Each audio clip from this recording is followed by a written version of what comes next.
안녕하세요. 원전 우전입니다. 네, 이번 시간은 하나님의 파격적인 주장 두 번째, 자신을 용서할 수 있다에 대해 살펴볼 것입니다.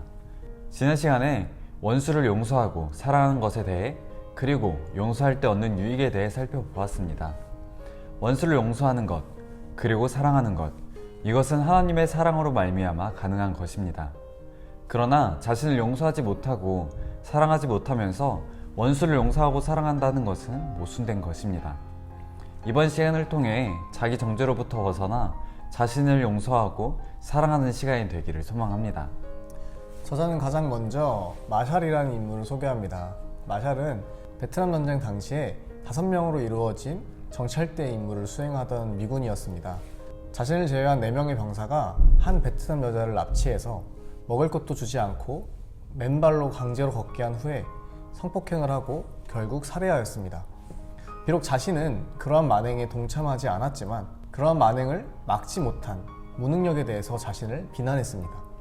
그는 4명의 동료를 밀고 했고 그들은 감옥에 갔지만 그 이후로도 그 사건에 연루된 자신의 역할 때문에 고통을 받았습니다. 마샬이 베트남을 떠난 지 20년이 지난 후에 한 인터뷰에서 이러한 말을 했습니다. 남은 여생을 그 당시에 일어난 사건을 품은 채 살아야만 할 것이다. 그리고 나서 저희가 주목할 만한 말을 했는데, 하나님은 용서하시는 분이라고 생각합니다. 그러나 그분은 우리가 자신을 용서하는 것보다 더 많이 우리를 용서하시는 분입니다. 저는 이 이야기를 보면서 조금 의문이 들었던 점이, 마샬은 하나님은 우리가 자신을 용서하는 것보다 더 많이 우리를 용서하는 분이라고 고백하고 있지만 그럼에도 불구하고 남은 여생을 그 사건을 품은 채 살아가야만 할 것이라고 이야기를 하고 있습니다. 이렇게 이야기하는 이유는 그가 죄책감을 가지고 있기 때문이라고 생각을 하는데, 하나님께서 우리를 더 많이 용서하시는 분이라고 이야기하지만 죄책감을 가지고 계속해서 남은 여생을 그 마음을 품고 살아간다는 것이 옳은 것인지 사실 저는 잘 모르겠더라고요. 그래서 이 죄책감이라는 것이 우리가 부정적인 요소, 나쁜 것이라고 생각할 수 있을지, 혹시 원장님께서는 이 죄책감을 부정적인 요소라고 생각하시나요? 아니면 긍정적인 요소라고 생각하시나요? 저 사실 이 죄책감이라는 게 이 두 가지 요소를 다 포함하고 있다고 생각이 들어요. 먼저 긍정적인 요소로는 이 죄책감을 통해서 자신의 양심이 찔리고 그 죄가 죄인 것을 알게 하고 또 그 죄를 회개하고 하나님께 나아가는 처음 시작이 된다고 생각이 들거든요. 그렇기 때문에 이 죄책감에는 분명히 긍정적인 요소가 있다고 생각을 하지만, 이 죄책감이 심해져서 이 죄책감에 휩싸이고 이 지배를 받게 된다면 이 죄책감 때문에 하나님께 나아가지 못하고 자신을 정죄하는 그런 부정적인 요소가 있다고 생각을 합니다. 오재훈 전도사님은 이 부분에 대해서 어떻게 생각하시나요? 저는 원장님께서 말씀하신 것처럼 양심의 찔림을 통해서 저희가 죄를 알게 되고 그것을 통해서 하나님께 나아갈 수 있는 것이 죄책감의 긍정적인 요소라고 생각하면서도, 그럼에도 불구하고 우리는 과한 죄책감을 가지고 있어서 그것들 때문에 자기 정죄와 자기 혐오까지 이어지는 그런 부정적인 요소도 갖고 있지 않나 생각합니다. 이 부분에 대해서 하나님께서는 이러한 파격적인 주장을 하십니다. 성경적 지혜와 그의 도움을 힘입어 마침내 치유를 받을 수 있는 중대한 걸음을 내릴 수 있다.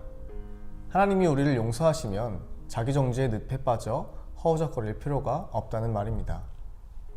저자는 자신을 용서하기 어려운 3가지 부류의 상황을 소개하고 있습니다.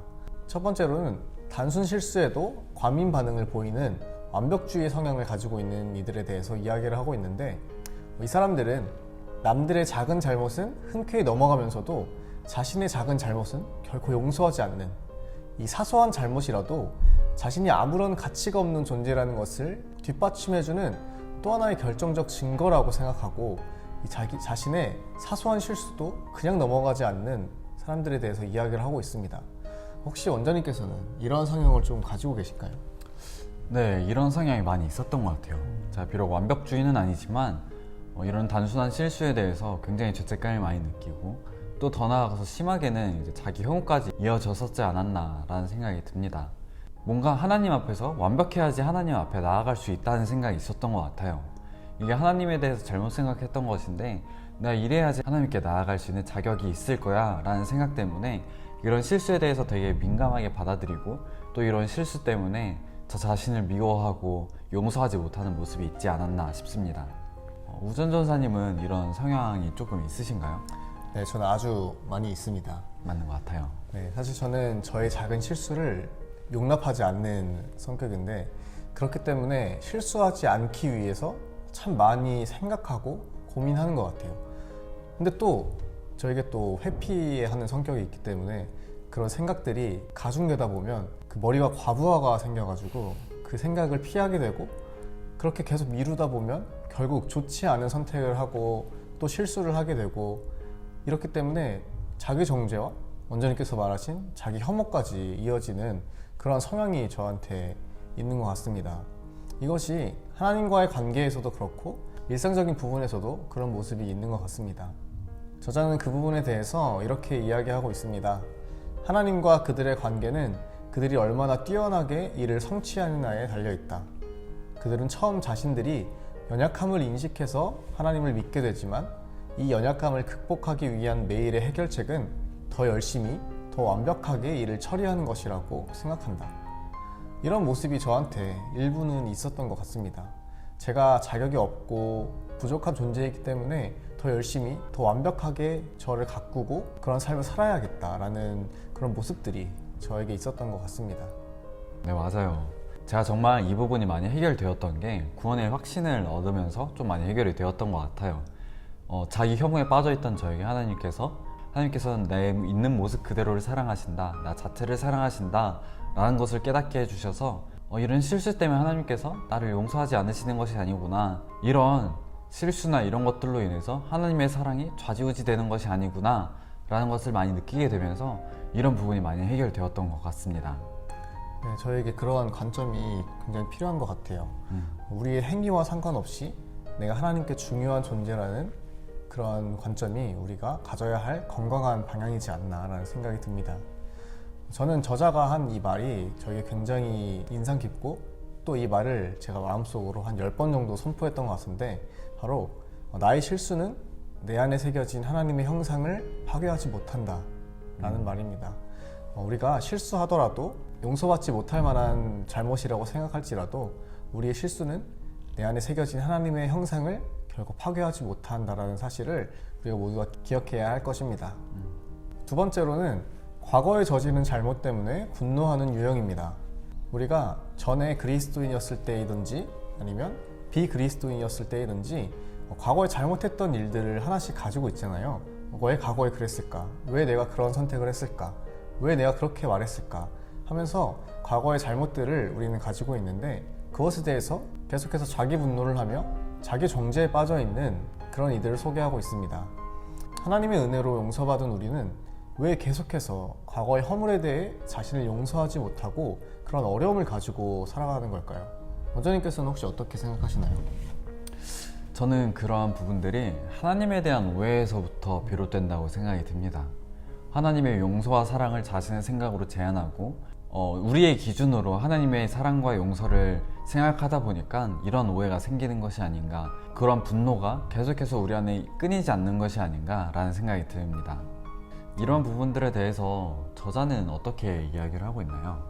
저자도 자기 잘못이 하나님이 용서할 수 없을 정도로 크다고 생각하는 유형, 그리고 하나님의 용서하심이 너무 인색해서 자신의 죄를 처리할 수 없다고 생각하는 유형, 크게 이 두 유형이 있다고 이야기하고 있습니다. 사실 하나님의 용서하심에 대해서 우리가 인간의 기준으로 그 용서하심을 생각하면 안 된다 라는 말을 많이 들어보았고 그렇게 생각하고 있지만 그럼에도 불구하고 그것이 잘 적용되지는 않는 것 같습니다. 저는 그랬는데요. 사실 이 부분을 살펴보면서 그렇지, 그렇게 생각하면 안 되지 라고 생각하고 있지만 제 자신을 돌아보았을 때 내가 하나님의 인자하심을 인간의 용서 정도밖에 안 된다고 생각하는 부분이 있구나. 그 부분이 하나님께서 내 아이의 잘못을 기억하고 계시지 않을까, 똑같은 잘못을 저질렀을 때 실망하시지 않을까 라는 생각이 제 안에 있더라고요. 하지만 하나님께서는 내 죄를 기억하지 아니하겠다 라고 말씀하고 계시다는 사실을 다시 한번 생각하는 기회가 되었습니다. 네, 저자도 이렇게 이야기합니다. 문제는 사람들의 죄의 경중이 아닌 기꺼이 자신을 낮추고 하나님 앞에 나아와 죄사함을 받고자 하는 의지에 달려있다. 저희가 생각해야 될 부분이 한 가지 더 있습니다. 하나님께서 나를 용서하셨기 때문에 더 이상 과거에 얽매일 필요가 없다 라고 생각하는 것은 자칫 자기 합리화로 이어져서 건강하지 못한 신앙생활을 하게 만들 수도 있습니다. 그렇기 때문에 우리는 한 가지 더 생각해야 될 부분이 혹시 상처를 준 사람이 있을까? 상처를 준 사람에게 용서를 구하는 관계적 회복이 있어야 할 것입니다. 이와 같이 관계적 문제를 정직하게 해결하는 것을 끝까지 거부한다면 하나님과의 관계도 해방을 받는다고 저자는 이야기합니다. 우리에게도 상처를 준 이들에게 용서를 구하는 모습이 반드시 있어야 할 것입니다. 근데 이 부분이 너무나도 어려운 것 같아요. 어떻게 보면 그냥 지나갈 수 있는 문제들을 좀 키우는 것 같은 느낌이 들 수도 있지만 그것은 어쨌든 그 사람의 선택인 것이고 우리는 우리가 해야 될 것을 해야 하기 때문에 너무나도 어렵고 힘들겠지만 우리가 상처 준 사람에게 용서를 구해야 될 것 같다는 생각이 듭니다. 세 번째는 잃어버린 기회 때문에 계속해서 후회하는 유형입니다. 우리는 삶 속에서 선택을 했을 때 다른 기회는 잃어버리기 마련입니다. 하지만 우리는 종종 우리가 결정한 선택 때문에 괴로워하곤 합니다. 부모님 혹은 자녀와 더 많은 시간을 보내지 못했다라는 것에 대한 후회, 혹은 정말로 좋아하는 직업을 선택하지 못했다라는 후회, 혼음을 멀리하고 순결을 지키지 않았다라는 후회 등등 우리는 우리의 선택에 대한 수많은 후회를 하곤 합니다. 혹시 원장님께서도 이렇게 후회를 좀 많이 하는 편이신가요? 아니요, 저는 딱히 이 부분에 대해서 해당되는 게 많이 없는 것 같아요. 그렇게 막 생각나는 게 없는 걸 보면 앞에 나왔던 부분들에 비해서 그렇게 크게 생각하지 않았던 것 같습니다. 우전 전사님은 이 부분에 대해서 어떻게 생각하셨나요? 저도 사실 선택에 대한 후회는 크게 없는 편인 것 같습니다. 왜 내가 그랬을까라는 생각은 많이 하는 편이 아닌데 그게 어떻게 보면 예시로 들었던 것들 중에 부모님 혹은 자녀와 더 많은 시간을 보내지 못한 후회, 혹은 제가 좋아하는 직업을 선택하지 못했다라는 후회, 이런 것들이 조금 먼 훗날에 몇십 년이 지난 후에 하는 후회이기 때문에 어쩌면 아직 그 시기가 오지 않아서 잘 공감하지 못하고 있는 건 아닌가라는 생각을 했습니다. 저자는 과거에 선택하지 않은 일에 대한 후회를 극복하는데 큰 도움을 주는 성경의 조언을 두 가지 이야기하고 있습니다.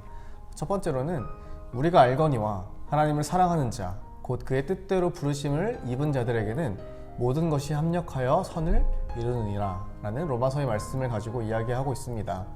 이 사도 바울의 말은 하나님이 내가 내린 부정적 선택에도 불구하고 그것을 사용하셔서 긍정적인 일을 이루실 수 있다는 확신을 우리에게 심어줍니다. 우리의 현재의 모습은 우리가 과거에 선택한 모든 선택들이 합쳐져서 만들어진 저의 모습이잖아요. 저의 모습도 제 선택들이 만들어낸 모습이고 원장님의 모습들도 원장님이 과거가 선택해서 이루어진 그런 모습들이잖아요. 그렇기 때문에 저의 지금 모습을 후회하기보다 하나님께서 지금 이 시점에 우리 모습 그대로를 사용하셔서 긍정적인 일을 이루실 수 있다는 것에 초점을 맞추고 그 확신을 가지고 살아가야 한다는 것을 이야기하고 있습니다. 네, 맞아요. 제 주위의 신학생 친구들을 보면 과거에 저질렀던 그런 선택들을, 잘못된 선택들 때문에 후회하는 친구들이 너무나도 많더라고요.